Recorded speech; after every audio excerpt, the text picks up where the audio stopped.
Welcome to Battle Companies Season 1, Episode 6. Before we get into the battle reports, I will go over today's scenario and any changes that has been made to the warbands fighting in this first battle. The updates for the other warbands will precede the second battle. Here we can see the scoreboard from the last round. The scenario for today's game is going to be Hold the Line. The players will roll off and the lowest scoring player will play as the defender. The defender will then deploy its entire force within 6 inches of the center of the board. And the attacker will arrive from the southern board edge. The objective for this game is for the attacker to get as many models as possible over to the other side of the board. They need at least 33% of their starting battle company numbers to get off the board to win the battle. The defender will win if this does not happen, and the game cannot end in a draw. And as an extra bonus, any models able to escape via the northern board edge will receive additional experience points. In the first battle, the Dwarves of Durin will face off against the Dead of Dunharrow. In the last battle, Gando got an arm wound, and he has to roll his old battle wound to see if he can participate in this battle. And he can. This warrior with bow got an upgrade. He got the Path of the Ranger. He also received an old battle wound, so he has to roll that now. And he will participate. When choosing the Path of the Ranger, he got pinpoint shots, which means he can reroll to wound rolls of a 1 when shooting. Truebow also have to roll for old battle wounds, and he gets a 5, so he can participate. And this warrior, which also is a hero, got an old battle wound, so he also has to roll. And he makes it. The Iron Guard got an injury during the last fight and has to sit this one out. And the Dwarves also recruited another warrior with bow. Updates for the Dead of Dunharrow. Galad got an extra point of might because he killed the troll last round. And they also recruited a Rider of the Dead. This is the board we are playing on today. The Dead of Dunharrow lost the roll-off and became the defender in this scenario. So the dwarf will move on from the board edge over here. By the way, the dwarves have less points than the Dead of Dunharrow in this match. So they will receive 1 extra influence point and they will get a reroll during the fights. In the first round, the Dead of Dunharrow got priority and they spread out their lines to face the dwarves. The dwarves chose to go up the middle of the board. As they are not as movable as the Dead of Dunharrow, they choose to fight their enemy head-on. As the dwarves move their full distance, there will be no shooting in this round. And we move over to round number 2. In the movement phase, the dwarf got priority and moved up their full distance, except their bows, which moved half distance to be able to shoot. The Dead of Dunharrow moved up and clustered together to be ready for the dwarves' next turn. In the shooting phase, the dwarves are trying to shoot at the Rider of the Dead. Starting with a regular dwarf needing 5 to hit, and he misses. The next dwarf with the pinpoint shot gets a 5 and hits his target. Horse or rider? Oh, it's the horse. The horse has a defense of 6, so the dwarf needs 6s to wound. No. Truebow is the last dwarf to shoot, and he hits. Horse or rider? It's the rider. With a defense of 8, Truebow needs a 6 and then a 4 to wound, and he doesn't get it. The dwarves got priority and adjusted their line. The Dead of Dunharrow will not able to charge this round, but they're setting up a charge for the next round, leaving a little bit of space open for the Rider of the Dead. In the shooting phase, the dwarves will try to shoot at Galad. They did not move this turn, so they will hit on 4s. The dwarves on the right misses. Drudar, which is the middle dwarf, he also misses. And can Trubo do something about Galad? No. In the next round, the Dead of Dunharrow got priority and moved into combat with almost every dwarf except for this bowman who countered to try and trap this one. The dwarves elected not to use might to countercharge because they could not stop the horse from charging anyway, so they saved their might for later. Well, the lines have clashed and combat will begin. Starting from the left, one dwarf with two-handed weapon against two army of the dead guys. The dwarf Midsu will set the bar and using his two-handed axe, he gets a 2. And Kaspar and a spear support gets 6, winning the combat.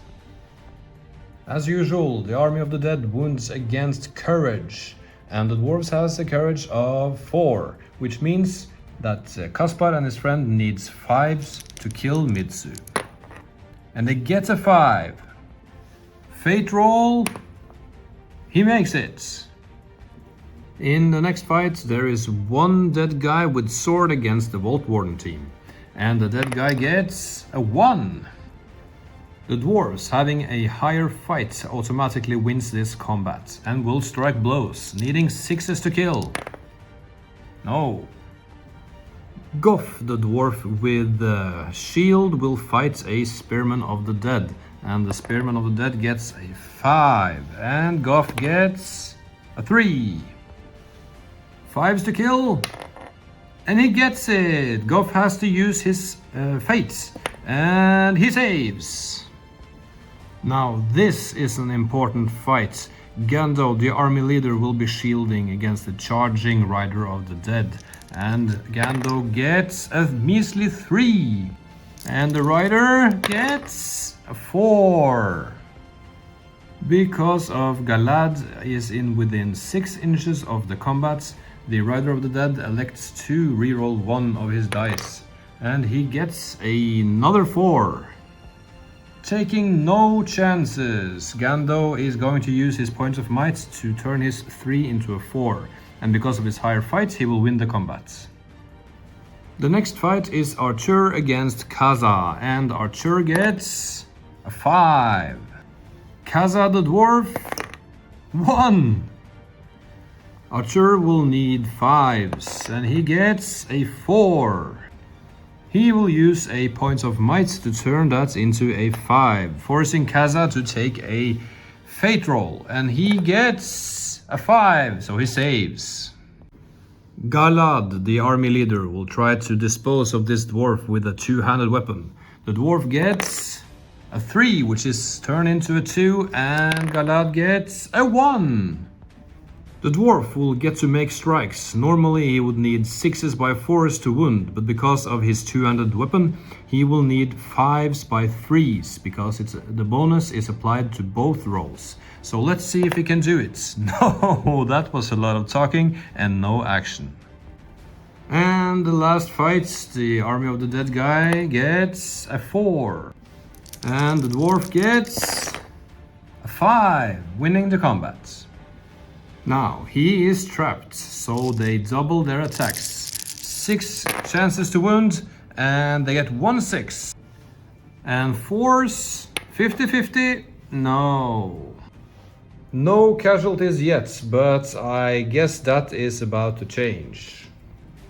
Priority went to the Dead of Dunharrow, but Kassa is using his point of might to call a heroic move and with me. This is then countered by Galad, who has 2 might points, which goes down to 1. So this is a roll-off. On a 4-6, the dwarf wins the heroic move. And they don't, so it goes to the Dead of Dunharrow. The dwarves are once again engaged on all fronts, and we go straight into the fight phase. Starting from the left, Midzu gets a 3, which is turned down to a 2, and the arm of the dead guy gets a 4. 5s to kill? No. But this Warrior of the Dead is Caspar, which has a point of might, so he will use that to get a 5. And Midsu do not have any more fate points, so he is dead. In the next fight, the Vault Warden team gets a 4, and the Army of the Dead guy gets a 3. Needing 6s to kill, and they get it! He's dead. Things are starting to happen, and Goff against the regular dude. Goff gets 1, and the dead guy a 6. 5s to kill. No. Gando against the regular dude. Gando gets 4, and the dead guy also 4, but he loses on fight value. Needing 6s for Gando. No, far from it. In the next fight, Casa will once again be shielding, and he gets a 4. And the rider, 6. Casa is knocked prone, and this is not looking good for him. The Rider of the Dead needs 5s to inflict wounds, and he gets 3 wounds. There is nothing Casa can do against that, so he is dead. In the next fight, the dwarf gets a 6. This is of course turned down to a 5 because of his two-handed weapon, and the Army of the Dead guy gets a 2. And the dwarf needs 5s to kill, and he get it. Arthur would need to make his fate roll, and he does. Galad against a dwarf, and Galad sets the bar at a 6. And the dwarf gets 1. 5s to kill, and he get it. The dwarf is dead. And in the last fight, Trubo and the friend Drudar gets a 5. And the dead guy also 5, but he loses on fight value. Needing 6s by 4s, and double 6. Can they get some 4s now? No, double 1s. The dwarves will use their 1 reroll to try to get the 4. And they roll another 1. How is this possible? Alright, so the dwarf got priority this round, but the Army of the Dead will use a might point to call a heroic move, and Trubo counters this with his own heroic move. This means that we have a roll-off. On a 4 to 6, the dwarf get it. And they do! The dwarf used some clever maneuvering to try to tie up the Army of the Dead as well as possible, so that they could concentrate on the Rider of the Dead, which after all is the biggest threat on the board. And the Dead of Dunharrow couldn't do much about this, but Arthur is free to move. He will use Transfix on Gando, and needing a 4+, and he gets it. This means that Gando cannot make strikes if he wins the combat, and Arthur will move into combat with him. Let's start the fight phase. The first fight will be Caspar against the Foe Spear, and Caspar gets a 1, and the Foe Spear also 1, but wins on fight value. Caspar also has no might left, so he cannot do anything about it. The Foe Spear has a strength of 4 against a defense of 8, so he will need 6s to kill. No. In the next fight, the shield is fighting without the support of his spear, which means he will get a -1 penalty on duel rolls. And he gets a 6, and the Army of the Dead guy gets a 1. 6s to kill? No. Now this fight is going to be exciting. The Rider of the Dead only has 1 attack because he did not charge. So he sets the bar at a 2. And the dwarves gets a 1. This is impossible to win.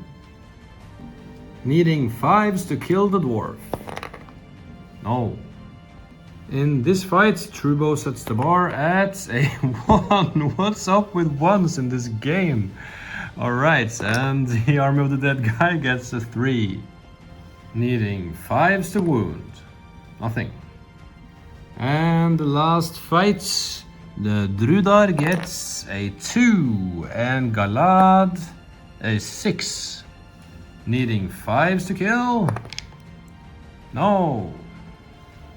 Gando, outnumbered and transfixed, will use his shield. And he gets a 5. And the dead guy gets a 6, winning the fight. Needing 5s. And they get it.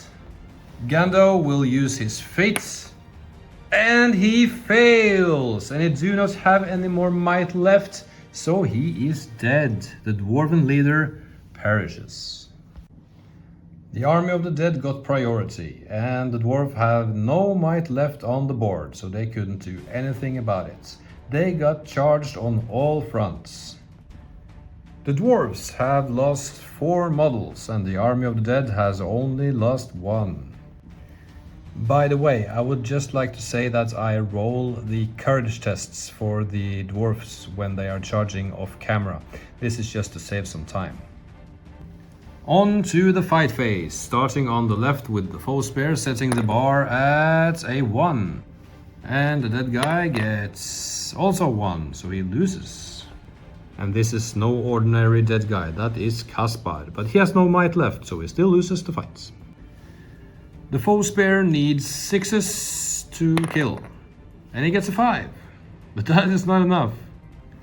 The next fight, the Iron Shield gets a 4 minus 1, which is a 3, and Archer gets a 3. This means that Archer loses the fight, but he will use the Banner of Galad to try to change that. And he gets a 2, so no matter what, he loses and has to back away. The Iron Shield will need a 6 to wound, and he gets a 5. In the next fight, the Dwarf with shield is striking regularly, so he sets the bar at a 2. And the Army of the Dead gets double 6s. Story of this game, folks. 5s to wound Goff, and they get a 5. And Goff has used his fate, so he is just dead. In the next fight, the Rider of the Dead sets the bar at a 5. And the Dwarf gets a 1. He is knocked prone and is dead on 1-5. And there's the 1-5, and he's dead. In the next fight, Trubo sets the bar at a 5. And the dead guy gets a 3. Needing 6x4s to kill. Nothing. And the last fight, Drudar gets a 3 and Galad gets a 6. 5s to kill, and he get it. Drudar is a hero and he will use his point of fate. Can he save it? No, he is dead. Now that the Dwarves have lost 7 of their numbers, they are below 50% of their starting number. This means that they have to take courage test before they move. Now, priority went to the Dwarves, and they have to take courage test to see if they run away. But because they are below 50% and have to take courage test, and this match is looking very dark as they cannot get 33% off the board, they can elect to voluntarily flee to not having to roll on the warrior injury tables. So they will do that and flee the battlefield, scared little hares. This means that the Dead of Dunharrow are victorious.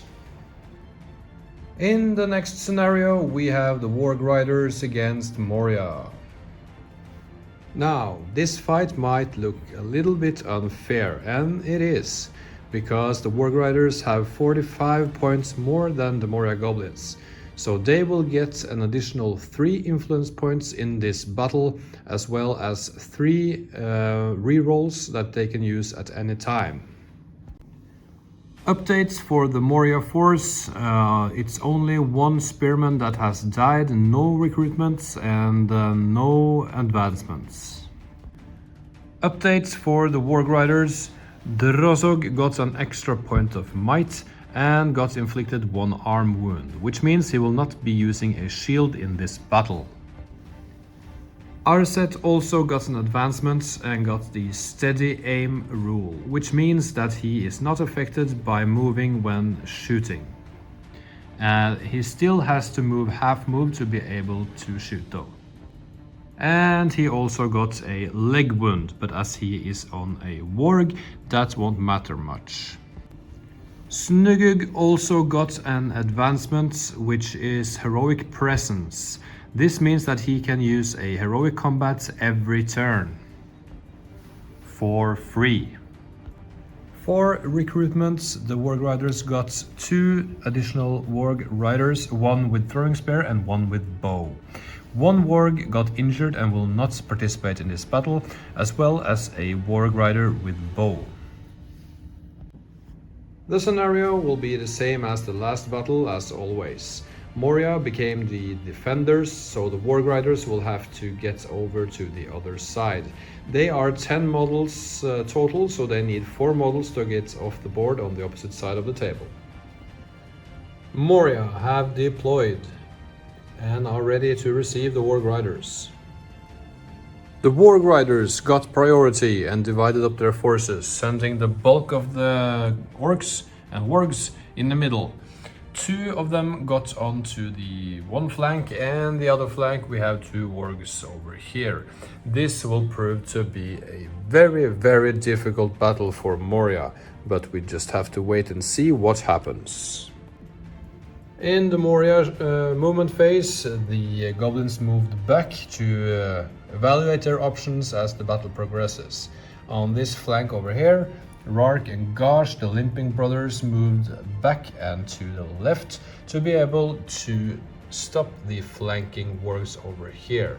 As it now stands, these 2 wargs will probably not get engaged. Now, onto the shooting phase. The goblins will have to try to shoot out the wargs as best as they can. They will prioritize the one to the left and then progressing to the right. But somehow I doubt that we get that far. The goblins stood still, so they need 5s to hit. And they gain no hits. The wargs will not shoot back as they moved full distance. The Warg Riders got priority, and on this flank over here the 2 wargs just progressed forwards. In the middle, all the Warg Riders moved up full distance to be able to charge next turn. Over here, the 2 Warg Riders went to the hill and tried to outflank the goblins over here. Moria tried to counter this by spreading out their forces to be able to stop them from breaking through their lines. Once again, the goblins will shoot. As the Warg Riders moved full, they cannot shoot this turn. So the Moria goblins will shoot, prioritizing the left Warg Rider, needing 5s to hit. And they get 1 5. Will it be the Warg or the Rider? It will be the Warg. And they need 5s to kill the Warg. And they get it! Thrown Rider test on the Rider. And it's a 1! He takes a hit! On a 5 up, the Rider will die. And he does! So the Warg dies and the Rider goes flying and dies as well. So they are both gone. Moria got priority and spread out their forces to try to stop the Warg Riders from coming through their lines. However, these 2 wargs is nothing to do about, I think. And over here, the 2 other models moved closer to the board edge to be able to maybe escape from the board. No shooting for Moria as they had to move out of charge range of the Warg Riders. This Warg Rider will throw his spear at the middle archer, needing a 6 to hit. No. And this Warg Rider will throw his spear at Gosh, needing a 6. Nothing. This is probably the most important turn for Moria. The Warg Riders got priority, so Moria wants to use some heroic moves. So this is alternated. The Moria player will start using heroic move with Gosh. Drozorg will then counter that move with his own heroic move. And then Sork over here will use a heroic move as well. No response from the Warg player, but Rark over here will also use a heroic move. Now we will just have to see which player gets the first heroic move off. On a 1 to 3 it goes to the Warg Riders, and on a 4 to 6 it goes to Moria. And that is a 2, so it goes to the Warg Riders. Now, only these 5 wargs were inside the 6-inch bubble from Drozorg's heroic move and with me. He moved into an archer, and this one over here will go into Gosh, throwing his spear on the way in, needing a 5, and he gets it, and it's a strength of 3 against a defense of 5, so he needs 5s, but no, it's not enough. Though he can move into contact with Gosh, negating his heroic move. This Warg Rider over here also has a throwing spear and will move into contact with this goblin, needing a 5 to hit. Nothing. So it just moves into combat. Important to note that these Warg Riders have to stay within 6 inches of Drozorg. After the heroic moves have been completed, this is the state of the board. So we have these fights over here, 2 against 2, and we have 2 1-on-1s over here, 1-on-1, 2-on-1, and a multiple combat over here. These 2 wargs, there is nothing that the goblins can do about them, so they will probably disappear from the board next turn. On to the fight phase. Snugug over here has heroic presence, so he will use a free heroic combat this turn. His fight will then go first. He rolls 2 dice and sets the bar at a 5. The goblins respond and they get a 5. But Snugug wins on fight value. Can't you believe it? Orcs are better to fight than goblins. Alright, so both the goblins are knocked prone and Snugug is about to make some attacks. He will have 1 attack on the goblin with bow and 1 on the one with shield, trying to kill both of them. So the one with bow, a 5. That is enough and he is dead. And the one with shield also need 5s. No, that is not enough. This means that Snugug is not able to join another fight. Now we have this fight over here, Drozorg against a Moria goblin with bow, and Drozorg sets the bar at a 3, and the goblin gets also 3, but he loses because of fight value. He is also knocked prone and forced to kill. He is dead. One Warg Rider against a goblin over here. The goblin will be shielding, and he sets the bar at a 2. That is probably not enough because he gets a 3, barely wins the combat. He is knocked prone and they are needing 5s to kill him. What? 3 1s and a 2, that is not enough. And this fight's over here, the Warg Rider sets the bar at a 3 and the Goblin Spearman gets a 6, winning the fight. Trying to hit the Rider, or this is actually Arset, which is a hero, he needs a 5 to kill him. And he gets the 5, incredible.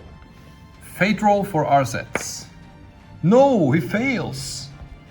And he has 2 might, but that is not enough to get his fate roll up to a 4, so he is dead. The Warg needs to take a courage test, +1 because of Drozorg, but that is not enough, so this guy is dead. And now we have this combat over here. The Warg Rider will set the bar, and he gets a 6. This means he will automatically win the fight. No, wait. The Prowler actually has a fight of 3 also, so they are able to tie this fight. Needing a 6 on these 4 attacks. And they get it! They get 3 actually! This means that there is a roll-off, and on a 4 to 6 it goes to Moria. And it goes to the Warg Rider.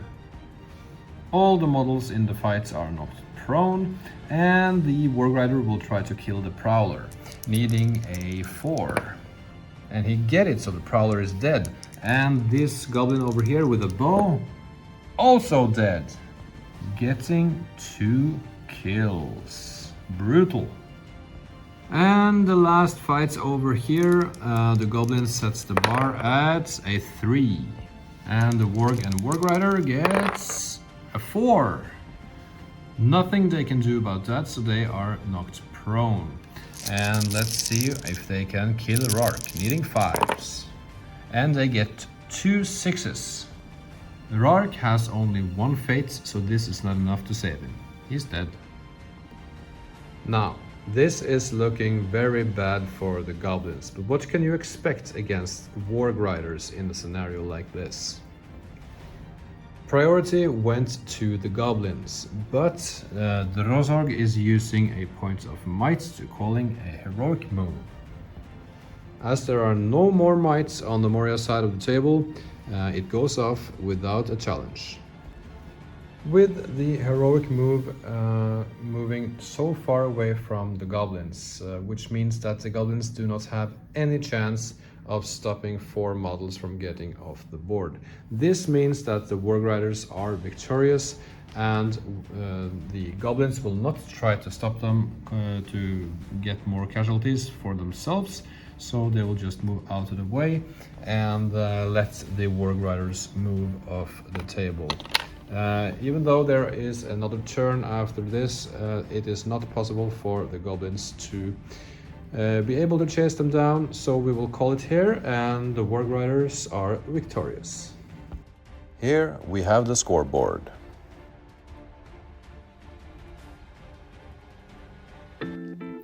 This is it for now. Thank you for watching. If you enjoyed this video and found it helpful, don't forget to hit that like button and subscribe to our channel for more exciting content like this. By subscribing, you'll stay up to date with our latest videos and be a part of our growing community. We appreciate your support, and it encourages us to create more valuable content. So go ahead, hit the like and subscribe buttons, and we'll see you in the next video.